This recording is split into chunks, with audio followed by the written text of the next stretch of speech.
So that is where our episode comes into play. The chapter of it is called The Road to Tinue, and that's one of the idioms that Will talks to Kvothe about because he's like, what is it all of this? How is the road to Tinue? Where's it going? Going where? Hello and welcome everybody back to another episode of the Spines and Spirits podcast. I'm your guide tonight. My name is Adam, and I am still patiently waiting for these two to pay their stack fee. And my name is Gerald, spelled with a J tonight, and I can feel the rain coming from the roof. And my name is Christy, and I pay my stack fee every time I bear this man a child. So the Spines part of our name comes from the book that we're in, and we're still in The Name of the Wind, and we're going to be here for a minute by Patrick Rothfuss. It's in the King Killer Chronicle universe. Gerald, can you tell us a little bit about the spirits? Yes, the spirits aren't the ghosts and gooblies. If you want that, check out our brother's podcast, Full Moon Empty Road. It's the spirits that you like to take a nice long sip on. Cheers, my friends.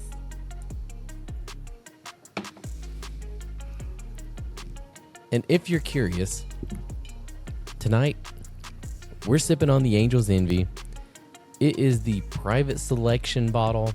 It is 110 proof. And thank you, Gerald. This was my birthday bottle. So where we left you guys off last week was chapter 40. Kvothe has been tried and found guilty of reckless use of sympathy. Chapter 41 is going to take us to Friend's Blood. Not a lot goes on in this chapter. There's pretty much a little like idioms with Will.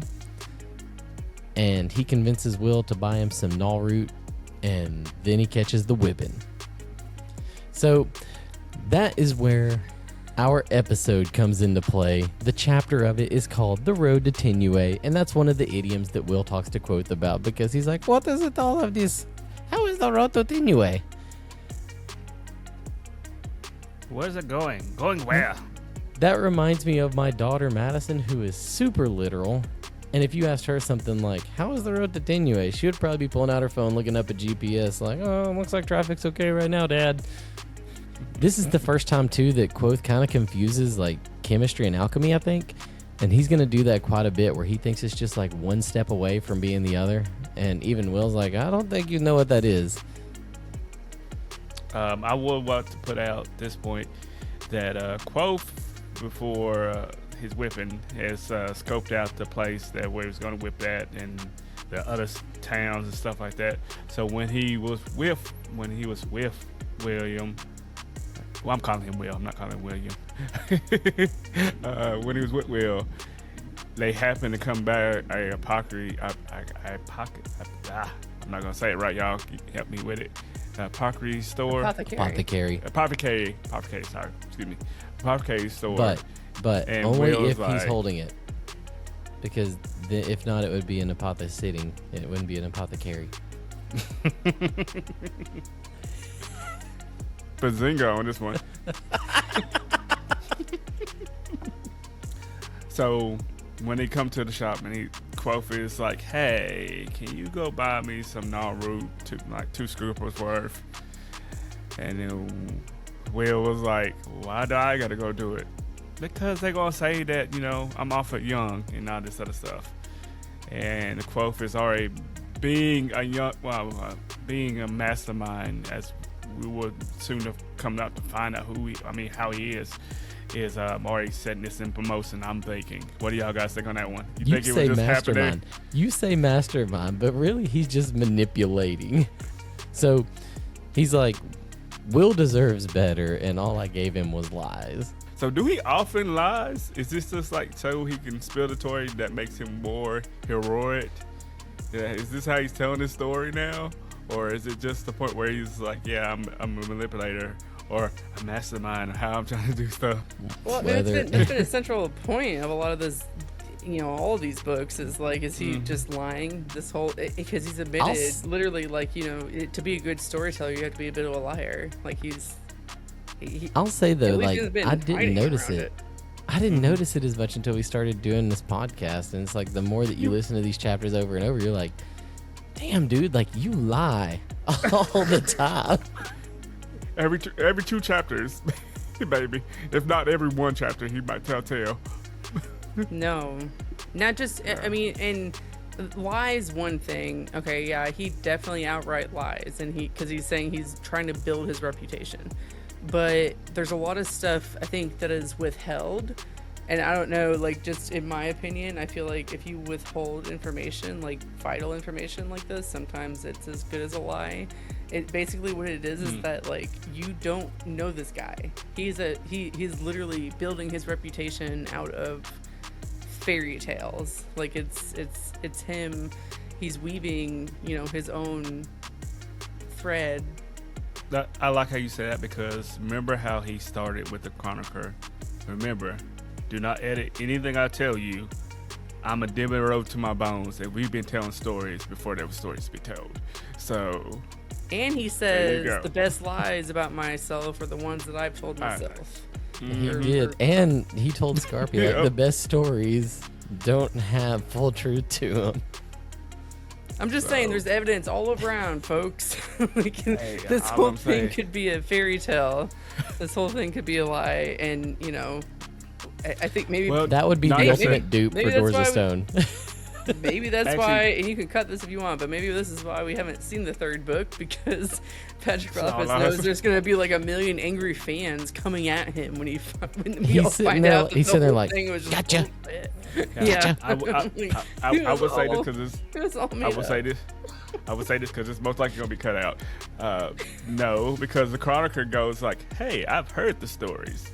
Yes, they're still telling the stories on how you got whipped, on how you done this and done that, you done this and done that. He does. So there's some truth to the story, but you remember, guys, just like we were saying, Scarpy, there gotta be some lies where people can be captivated in the story. That's all I'm going with. All right, so that is going to move us on to chapter 42, which is called Bloodless.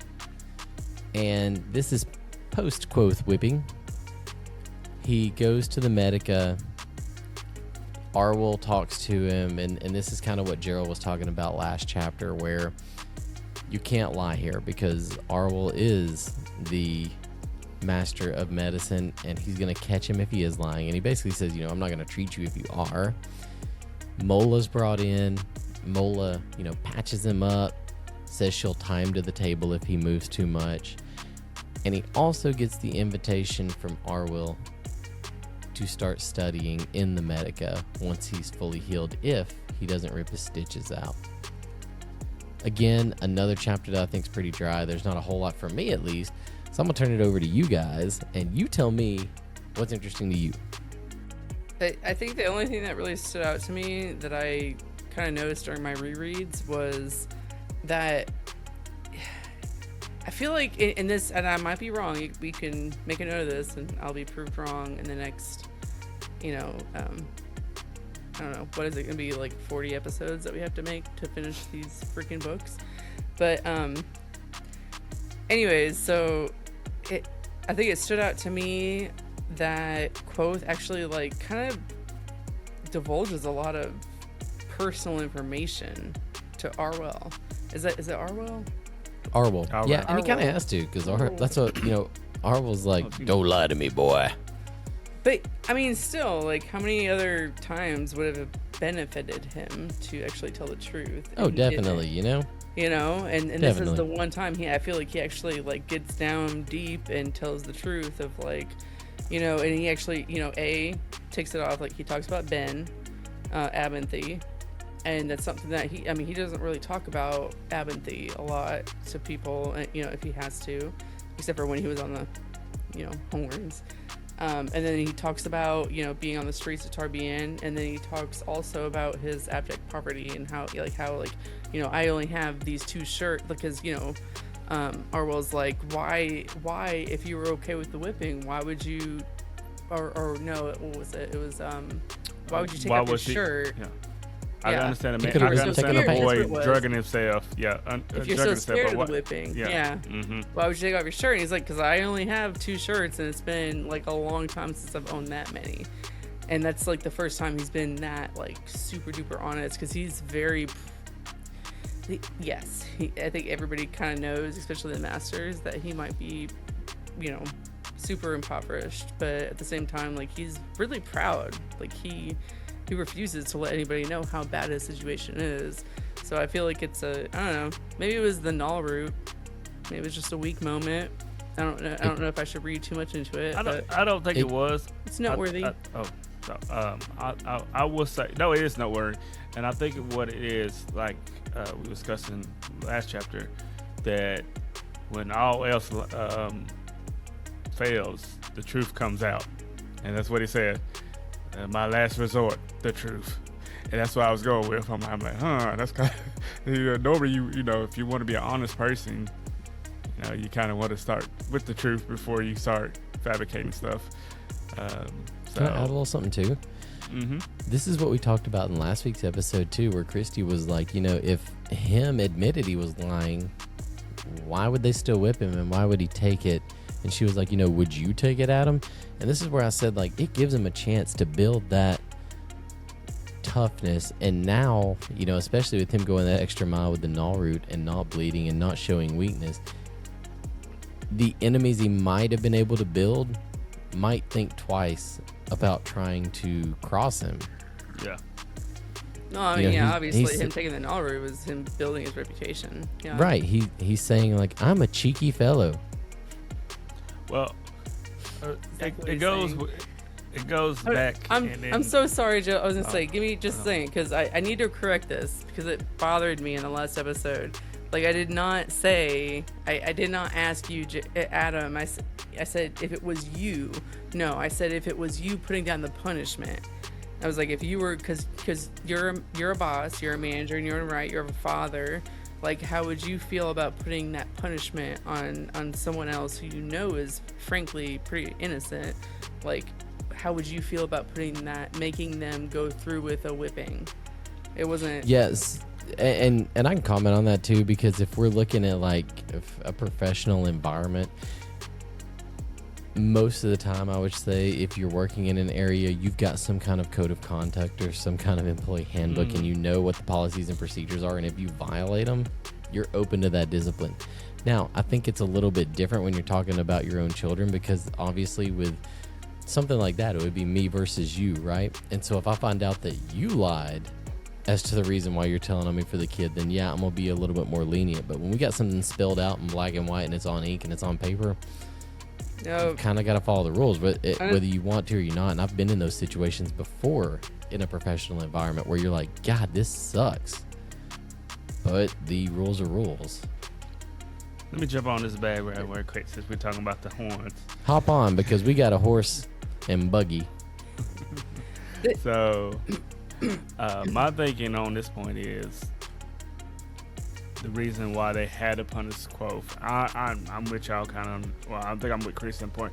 If him told this bogus lie that Kvothe, like the harshest punishment of the university so far is malfeasance, because you get whippings and you get expelled. You get expelled. Yeah, you get expelled from the university. And you brought those charges up, and then Kvothe defends himself at this point. Did that make sense? I just jump around the whole board.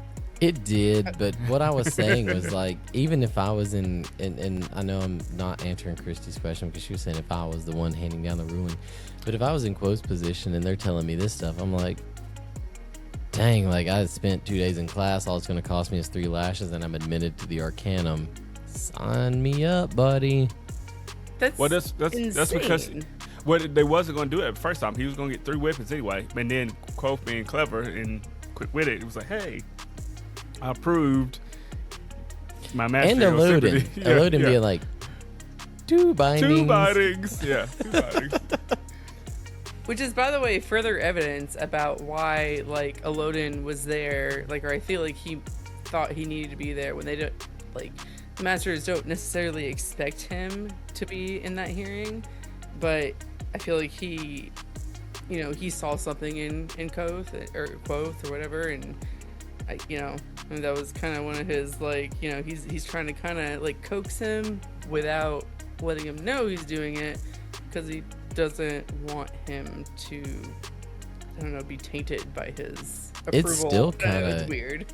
Yeah, it is, and it's still kind of crazy, and we'll get to this later tonight. But Elodin was the chancellor before whatever happened to him, and I just don't understand why they would expect him. Like, what happened to this dude? Like, come on, Patrick, write us a novella about Elodin before he cracked or why he cracked.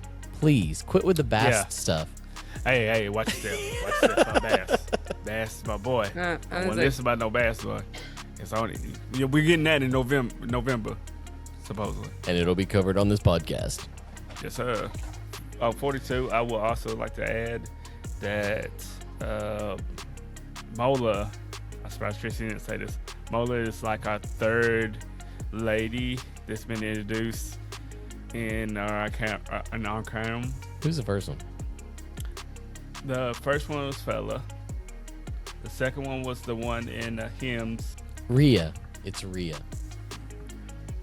How do you know? With just that red looked it book up. in your hand. Yes, Rhea. Like, It was Rhea. man, he Rhea is. was the other girl because I knew it, and we're editing the book piece out. I know. Oh, no, we ain't. I would say so. That was Fella. That was Rhea. Good That'll night, be the folks. short. I'm out now. Go over. So no. Mola is another intelligent girl. I mean, well, lady. It's not really a girl. It's a woman, if you want to say. And she does make a comment when she's stitching up Kvothe. He has lovely skin. And kind of gets a little chastised by the master. Like, that's not appropriate, what you should be saying. I think, like, I didn't want to put another dollar in the feminist jar, so I wasn't going to say anything. So, but I will say that, like, I think it's frustrating. I think later on they talk about how Arwell, like, he has a, like, for anybody that works in the Medica, they have to go for, I don't know how many semesters. Nine. Yeah. Whatever it is, but Mola has basically they're saying that Mola has had to have gone through more than the traditional student, and I mean, as we all know, the traditional student is a male, so it kind of makes me wonder if he's been, especially with that comment of oh, Mola, that's inappropriate, like, is he thinking that she's just, like, fawning over his, like, dewy white skin? So, yeah, that's great. Like, that's what all girls want. Like I just wonder if that's what maybe his train of thought is that, like, if she's a woman, she can't help herself. So, like, we're gonna have to train her a little bit longer than the men, because I think you're reaching on that because it doesn't say that she's gone longer. It just says that I think it's Arwell, like she's on her third term. right. Yeah. Well, besides all that, whenever we get a little bit later, it'll say that Arwell has certain guidelines set. It doesn't say that she's had to go longer than anybody else. It said that she is on her tier for Arwell. Like, you've got to do so many before you can be promoted to, what is it? I think her next rank would be like Giller, because she's Relar, right? So she'd get her full-blooded. I'm pretty sure I'm pretty sure it was very well established that it had been, like, she had been held back. Or, you know what I mean? Or not so much held back, but she wasn't promoted for a reason. Because when she actually did get promoted, they were like, oh, it's about time. Everybody made a point to say that. Like, it's about time. Let's add this then. If that is the case, we'll go back and look. And if that is the case, on next week's episode, I will give Christy a full apology before we get started. I mean, can we do a slap bet? But if I'm right, she owes me the apology. But if I'm right, I get to slap you. Does that mean if I'm right, I get to slap you? No, you just have to apologize. Like, no, no, I just apologize. This is not a sexism house. This so does not work both equal. ways. That takes us to chapter 43, which is called The Flickering Way. Right off the bat here, Ambrose and Fella are talking. And I don't even want to say Ambrose and Fella. Ambrose is doing the talking. He is harassing Fella. You could say sexually harassing Fella. Kvothe comes in on it, and he starts harassing Ambrose. Ambrose, being the jackass that he is, convinces Fella to like move along so that way he can set up Kvothe with the stack fee that I'm still waiting to be paid from these two lovely co-hosts of mine. And he even offers him a candle.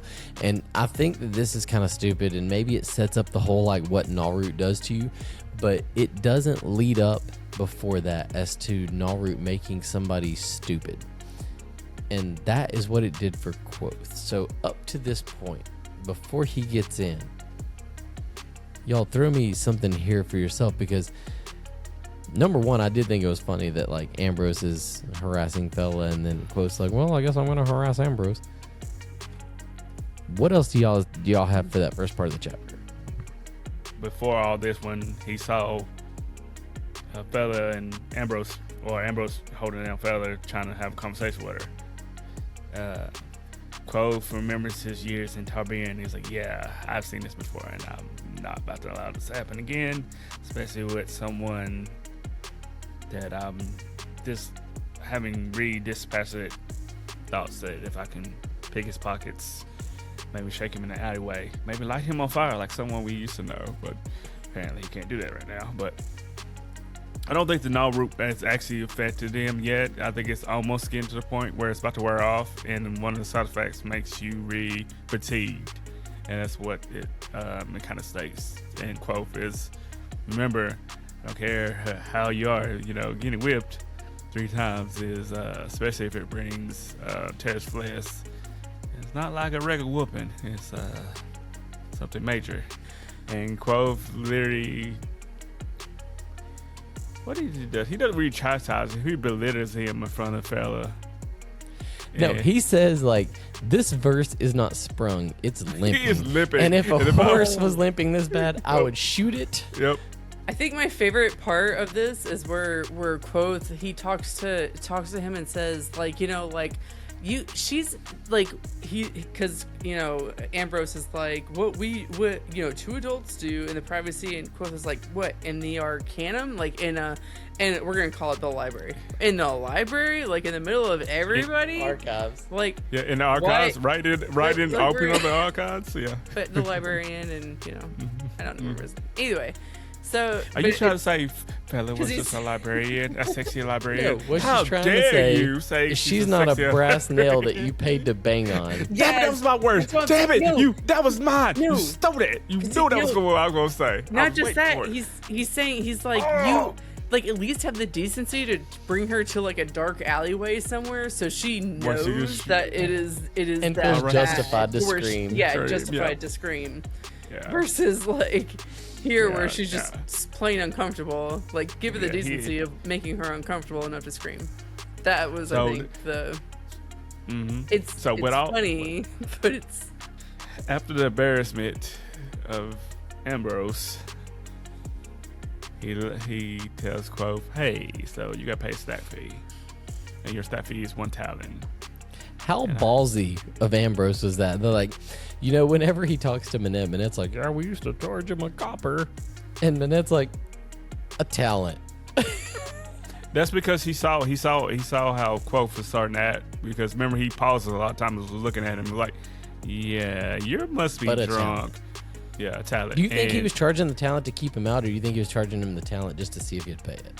Because he would have probably thought up front, like, you're broke. I know you can't afford a talent, so I'm gonna throw some egregious number out here. I mean, yeah, that's good. I think it's a toss-up. Yeah. It's either both. Sometimes I just like want to F with people. Which side of the coin are you choosing? If they're willing to go along with it, it's that much more fun. So like, it is a toss-up. What side of the coin are you choosing? maybe he was just kind of like fishing and to see what he could reel in. I think because it comes into play later, and it's something for some reason I just noticed is that he talks about the archives, like just so you get a picture the archives. So for people that have casually read this or casually listened to this and aren't really paying too much attention to the details, like, just know that the archives are so vast that they go upstairs and downstairs. So there's like a basement that goes underground, and it, you know, it goes up to however many levels, and it's basically an entirely, you know, dark place that they don't let these books be exposed to light. So Kvothe gets in. He's now lit a candle. He uses his alar to do it. You know, he talks about going numb, and he's exploring. It's dark. He talks about how, you know, there's no windows or anything. He comes across this four-plated door. The four-plated door has Valeritas written on it. It's one of those things where you could miss it even if you ran your hand across it, because the door is set flush with the wall. The hinges that are set flush with the wall. The copper plates are set flush with the door. There are no hinges. The null root's fully worn off. So he gets caught by a couple of students. One of them runs to get Master Lorren. The other one knocks his candle out and basically holds him accountable and drags him up front. Lorren ends up banning him from the archives. I know you guys have a lot of stuff when it comes to this piece, so please have at it. Let's discuss. Kvothe is seeing books upon books. His dream come true, because he actually says that I can learn secrets that I need to learn, and then he stumbles upon this four-part door. Is this the way he saw? And this is the thing I saw when I read this book, my 19th time now of reading this book.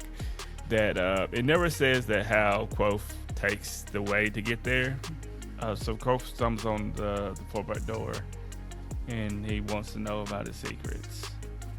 And the biggest thing I took out of this was how did y'all notice how he was describing the door, that it was kind of, it says it's a waystone, like it's like a couple parts of it was made of waystones, and then he pushed upon it, hoping it might be able to go to open, but it never did. Sorry to maybe derail from that train of thought. I did something I noticed, like there's 4 copper plates, right? Does anybody ever think that maybe those are 4 different doors? Like each of the copper plates represents a different door, because each of the copper plates had a separate keyhole.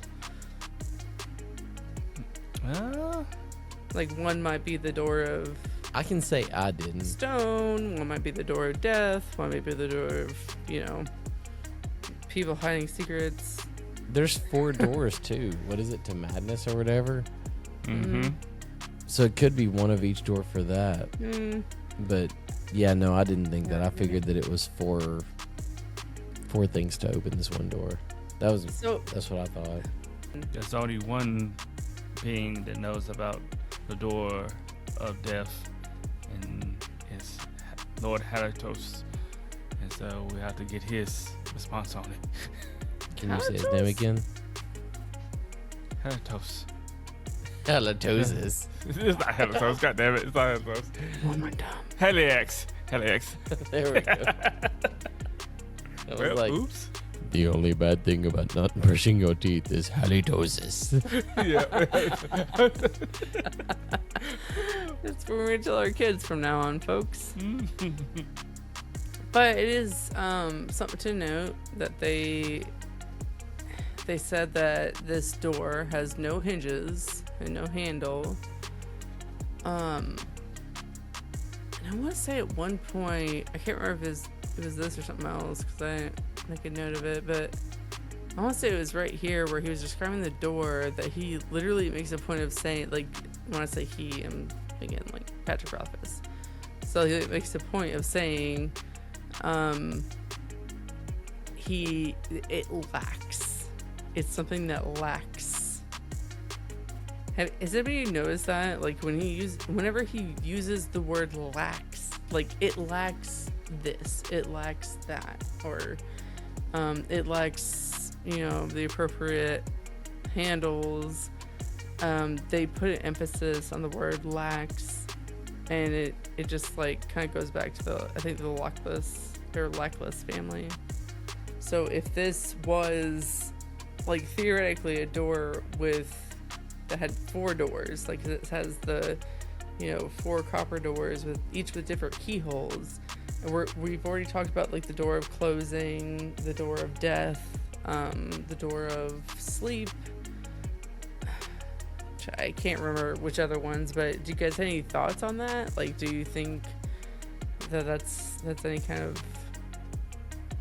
I'll start off by saying I don't think there's 4 doors. I think that they're all tied to decades, and those decades are tied to the Doors of Stone not being released. But Gerald, do you have any thoughts on that? Like, I was gonna say if we had 4 doors, like, because you love doors, like, so we got I love the doors. Yeah. You love the doors. The door of forgetting, the door of sleep, the door of Madness. There you go. The door of death. And the door of the death. Yeah. Mm-hmm. I'm gonna say, and I've always kind of thought there was a distinction between the door of death and the door of sleep. But I digress. I was kind of looking for y'all's opinions on that. It's curious about that point. Also, I'm trying not to go. I'm trying to say in the book the first book, because I have theories on the second book, especially when we meet a certain person that likes to do what Kvothe's troop like to do, puppeteering. All right, so now we're at the point where where is it? Where Kvothe, he's getting caught with the candle, and Lorren's coming in, and they talk about the anger and I think this is where we first understand the title of the next book, which was it Wise Man's Fear? Mm-hmm. We understand what's the famous quote is that like there's 3 things. Jail, help me out here. There's 3 things. 3 things wise men fear. There's a storm, or there's a sea in a storm. The anger of a gentleman. I think that was supposed to be Christmas. I was gonna say I didn't know if we rehearsed. We don't rehearse because I'm a gentleman. It is a moonless night is the second one. I did want to talk about this because like I feel like a lot of the stuff about Lorren, or who I'm going to refer to as the librarian, I kind of always thought that he was looking for an excuse to keep Kvothe out of the archives. I agree. The same thing. Oh shit! I'm gonna say I'm gonna back it up. Back it up with some minutes. We know that he mentioned Kvothe's dad. He said he was working with newer scribs at the time to help in their duties. I'm just saying this is not likely for someone at his level to be helping with newer scribs. And I could be reaching at this point, but the result. I'm gonna say the result is. Let me finish this part. Is that I think he was purposely checking on Kvothe, or he was tipped off, like, because we've already talked about this before, and I want to know if you think that he was talking, like you said that you think that they were checking in on Kvothe and his troop, right? Like, you think that Lorren had known about Kvothe and his troop, and do you think that it was out of the protection of this troop, or do you think that him as part of the Amyr theoretically were trying to locate the Chandrian, so they thought that they could use this troop as bait? Most likely, I don't think it was bait. I think it was more that there was more interesting point, because how Lorren met with Kvothe when he was trying to do it. He was like, so I see your interest of the Amyr, and I'm going to tell you what happened to Amyr. And it was like a kind of a wishy-washy kind of answer with it. And I'm thinking now, when this opportunity where Kvothe has done something so terribly wrong of having a flame in the library, is the reason why Lorren's like, yeah, you are getting too close, and there's too many answers in here that you can't be having, so I'm gonna ban you from the library. Like this was the excuse that he was searching for to actually ban him. I've always thought the same. Like that was him. I think it was one of those moments. Because after, the reason I say this, because Frida Proof, when Kvothe is talking to her about it, he's like, you still show. It's kind of like how Abadi said, and this is how I got notes on. It's like Abadi said. Abadi goes with, you are really clever, but you can be reckless. You want to absorb information, but you don't take the time to digest the information you absorbed. You know what I'm saying? It's not wonderful mature that you enough to understand the consequences of his actions. Yes, and that's what Lorren basically says, and I think this is the reason why it's a full scale why he does this, because he knows Kvothe. He might, and again, we don't know. In the third book, we might see that Lorren actually sought to find in Kvothe, but we don't know yet because the book's not out yet. I think he was checking in on him, or he was tipped off. Or was it Fella? I don't think it was Fella. It's another theory of mine. I think it was someone like there's got like if there is, especially for some of the new people in there in the archives, like I'm sure that there's people like if the legacy of the Master Archivist is to ensure that the library is pruned and picked through of all of the records of the Chandrian and the Amyr, I feel like it would be kind of obvious for him to have some kind of subjects, like some kind of, people out in the field, his, not just what we see later as his gillers, but also, just like scribes. The scribes. Yeah, the scribes, like one or two scribes that are so loyal to him that they would tell him when either somebody's like looking hardcore for this, or when someone is asking some hardcore questions about the Chandrian or Lorren, which is probably why he found out about. Or Amyr. You mean Amyr? Or Amyr, yeah, which is probably why he found out about Kvothe's dad. So I don't know. It kind of makes me wonder if they're keeping tabs. Like maybe he was keeping tabs on the troop because he had already gotten that information from one of his gillers, and maybe they were keeping tabs on it because they thought, they're wanting to protect them, and they're trying to like make sure that they move far enough away, and maybe that protection, and this is far reach, but maybe that protection like goes as far as now where Lorren's like, wait, you're Arlen and Bard, like that's your dad, like and then further on he's trying to discourage him from researching any of this because he thinks that it's going to end up in the same way that his troop ended up, where he's asking so many questions. He's like, okay, I'm trying to protect you from all of this happening. That's one like very far-fetched theory. Two, and I'm gonna say the second kind of bigger and better theory I have, I think, is that like he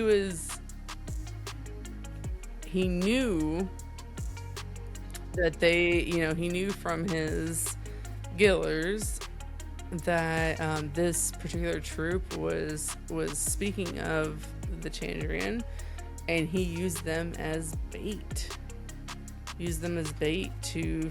To get the Chandrian, because as you see at the end of when his troop was officially after they were killed and the Chandrian was sitting there around fire, They're saying, who protects you from the Seers, the Amyr?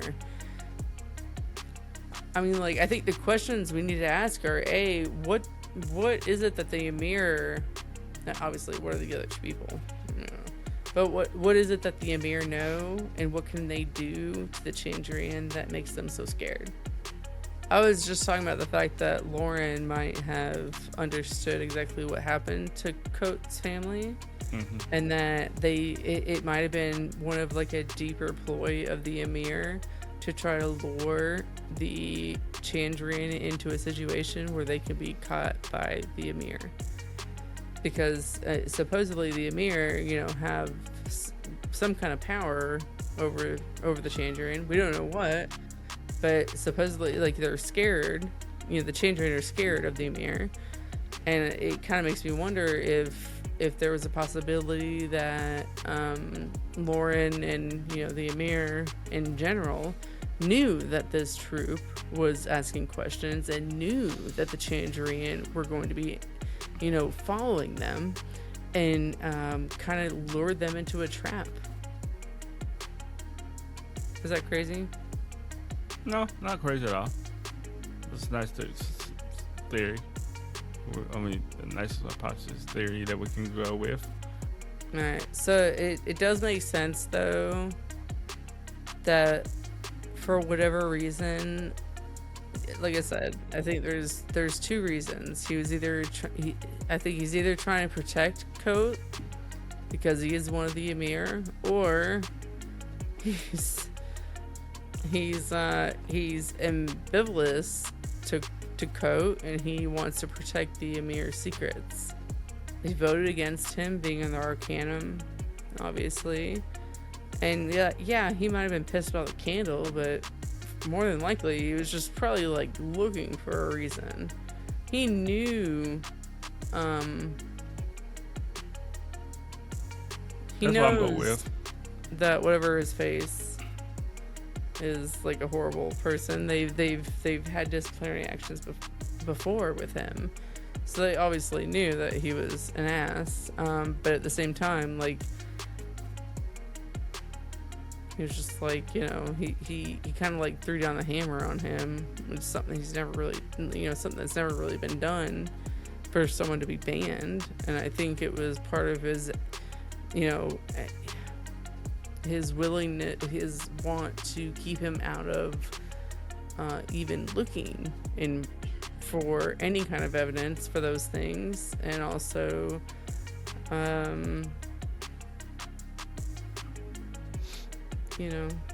just trying to make it justified in his mind, I guess.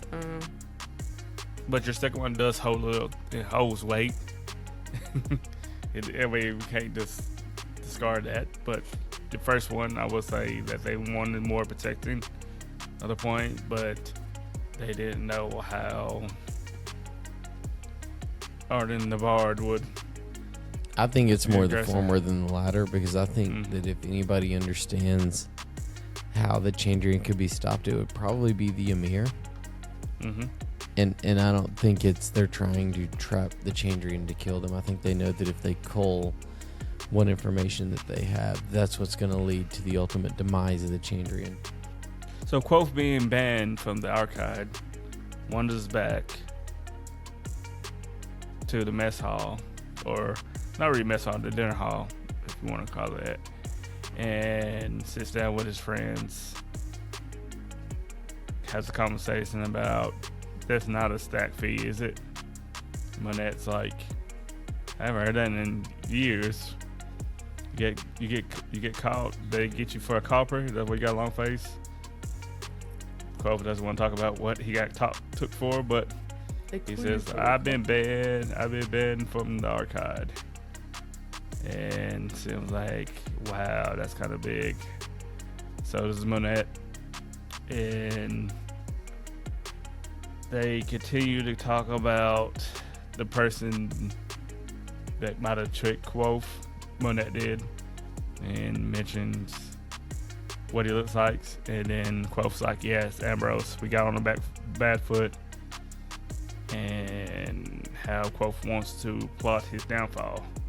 And the rest of the group was like, yeah, you might not want to say that, kid, because he has powerful friends and the money to back him up because he's like 16th in the period of being king. Listen, that's an understatement. He has powerful friends. He's like, Yeah, and it even talks about some of the people that are ahead of him, which we'll see in the future, which is like Mayor Alvaron and Mulin Lackless. So chapter 44 is called The Burning Glass. This chapter, again, to me, not a whole lot happens into it. And it's basically like Kvothe goes to the fishery or the artificery, and he meets up with Kilvin. He goes over different things and shows him some of the lamps and even some of the suggestions that Kvothe had during his admissions interview.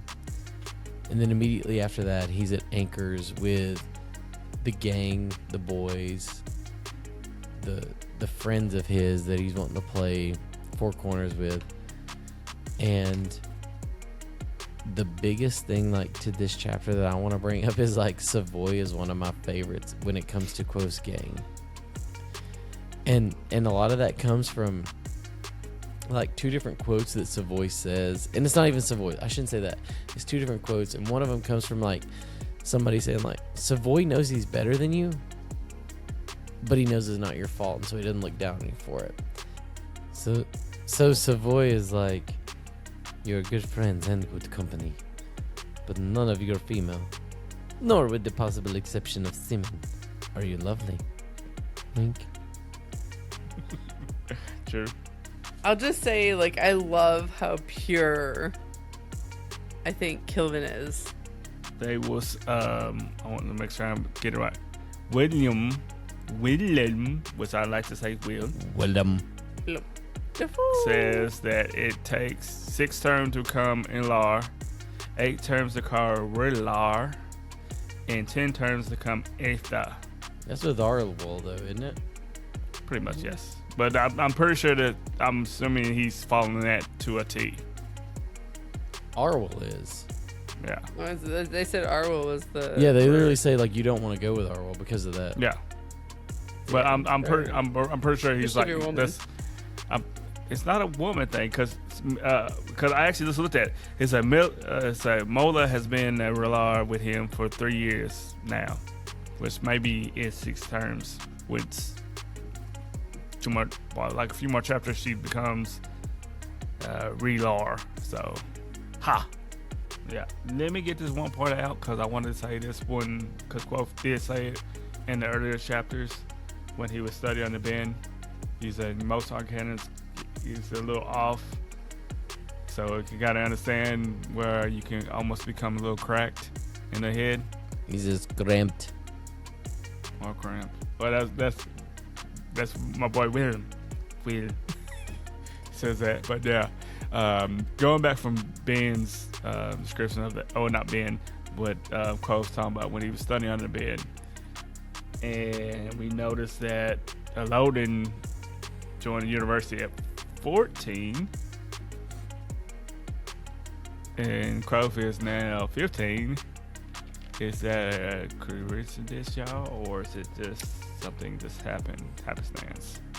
I'm gonna say, so they talk about Lorren and how young he was when he achieved so much, which was obviously like pretty much younger than Kvothe at this point, and everybody like hates me for this theory, but just saying, I called it.